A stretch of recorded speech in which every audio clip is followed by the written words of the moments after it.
अंधारे यांनी चाकणकर केसरकर यांचे खराडसोबतचे एमआयडीसी कार्यालयातील फोटो दाखवले आहेत। केसरकर चाकणकर एमआयडीसी कार्यालयातील बैठकीमध्ये काय करत होते असा सवाल अंधारेंनी केलाय। शालेय शिक्षण मंत्री महिला आयोगाच्या अध्यक्षांचं एमआयडीसीच्या कार्यालयामध्ये काय काम असा सवाल अंधारेंनी केलाय।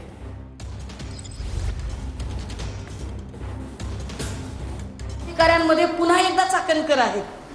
चाकणकर एमआयडीसीच्या चेअरमन होत्या की महिला आयोगाच्या? एमआयडीसी मध्ये चाकणकर काय करतात आणि एमआयडीसी मध्ये शालेय शिक्षण मंत्री काय करतोय? कशासाठी आले होते हे इकडे? म्हणजे ज्या बाईंना फार काल खुमखुमी होती ट्विट करण्याची, त्या बाईंनी आता याची उत्तर दिली पाहिजेत की केसरकर याच्यात काय करतायत? कोल्हे बिले सापडले म्हणे बाबा, तिकडे कोल्ह्याचे कानबिन सापडले म्हणे। काही कुणी लोक कोल्ह्याचं रक्त बिक्त लावून पूजा करत नव्हतं ना?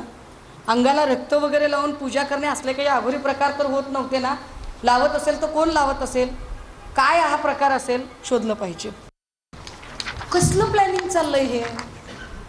हे काय प्लॅनिंग आहे की या प्लॅनिंग मध्ये चाकणकर बाई दिसताय? एक माणूस समजावून सांगत आहे। कोण आहे हा माणूस? हा माणूस सिन्नर एमआयडीसी मधल्या स्टाईस असोसिएशनचा माणूस आहे। तिथलं जे काय अधिकारी कर्मचाऱ्यांचं जे काही आहे संघटन, स्टाईसचा माणूस आहे। हा माणूस अनेक ठिकाणी दिसतो, याची चौकशी झाली पाहिजे असं माझं SIT कडे मागणं होतं आजचं।